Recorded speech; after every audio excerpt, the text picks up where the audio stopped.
네, 기술사 면접을 시작하겠습니다. 첫 번째 질문입니다. 중대재해 예방 대책에 대해서 설명해 보십시오. 네. 먼저 중대재해 정의부터 말씀드리겠습니다. 중대재해는 산업재해 중에서 사망자가 1명 이상 발생하거나 동일 사고로 6개월 이상 치료가 필요한 부상자가 2명 이상 또는 동일 유해 요인으로 직업성 질병자가 1년 내 3명 이상 발생한 경우입니다. 네. 그리고 중대 시민재해는 특정 원료나 제조물 혹은 공중이용 시설 등의 설계나 제조, 관리상의 결함으로 발생하는 재해인데요. 사망자 1명 이상 또는 2개월 이상 치료가 필요한 부상자가 10명 이상 발생한 경우 등이 해당합니다. 이런 중대재해를 예방하기 위한 대책은 크게 3가지로 접근할 수 있다고 생각합니다. 첫째는 법규 준수하고 체계적인 안전보건 관리 시스템을 구축하고 또 이걸 잘 이행하는 것입니다. 그러니까 산업안전보건법이나 중대재해처벌법 같은 관련 법규들을 철저히 지켜야 하고요.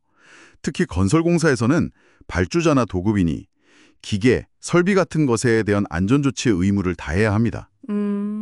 그리고 모든 작업 전에는 반드시 안전점검을 하고 또 위험성 평가, 이걸 체계적으로 해서 유해 위험 요인을 찾아내고 개선해야 합니다.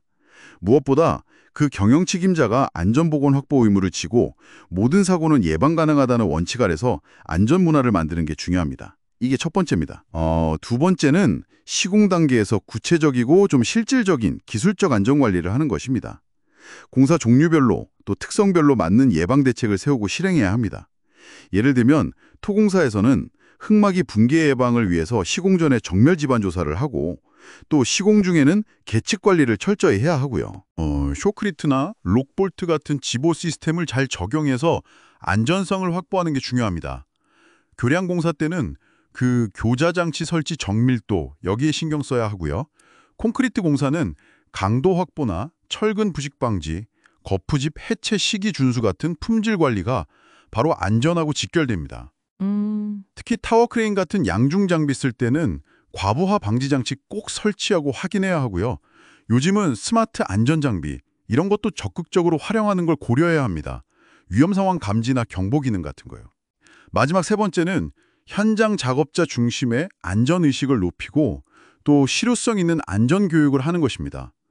관리 감독자가 이제 소속 근로자들에게 정기적으로 안전 보건 교육을 해서 위험 요인이나 안전 수칙을 잘 알게 해야 하고요.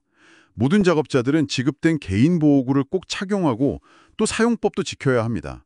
비상 상황에 대비한 연락체계도 만들고 훈련도 주기적으로 해야 하고요. 네. 또 중요한 것이 산업안전보건법에 따라서 근로자 스스로가 현저한 위험이 보이면 작업을 중지하고 대피할 권리가 있습니다.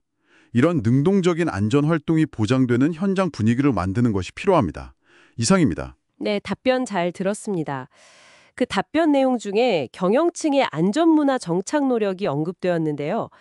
이런 노력이 현장에서 실질적으로 어떻게 구현될 수 있는지 좀 구체적인 예를 들어 설명해 주시겠습니까? 네. 그 경영층의 안전 의지는 구체적인 행동으로 보여주는 게 중요합니다. 예를 들어서 최고 경영자가 직접 정기적으로 현장을 방문해서 안전 점검을 하고 또 현장 근로자들하고 직접 안전에 대해서 이야기하는 모습을 보이는 겁니다. 그리고 안전 관련 예산을 다른 것보다 우선해서 충분히 배정하고 안전시설 투자나 교육 프로그램 개발에 적극 지원하는 것도 중요합니다. 또 작업자들이 안전 관련해서 제안할 게 있거나 문제점을 발견했을 때 이걸 부담 없이 이야기할 수 있는 공식적인 소통 창구를 만들고요. 제기된 내용에 대해서는 빨리 피드백해주고 개선 조치를 실행하는 걸 보여줘야 합니다. 아울러서 안전수칙 잘 지킨 작업자나 팀, 관리 감독자를 찾아서 공개적으로 포상하고 인센티브를 주는 것도 안전 문화 정착의 효과적인 방법이라고 생각합니다. 결국 안전이 그냥 구호가 아니라 조직 운영의 핵심 가치라는 걸 계속 보여주는 것이 중요합니다. 다음 질문 드리겠습니다.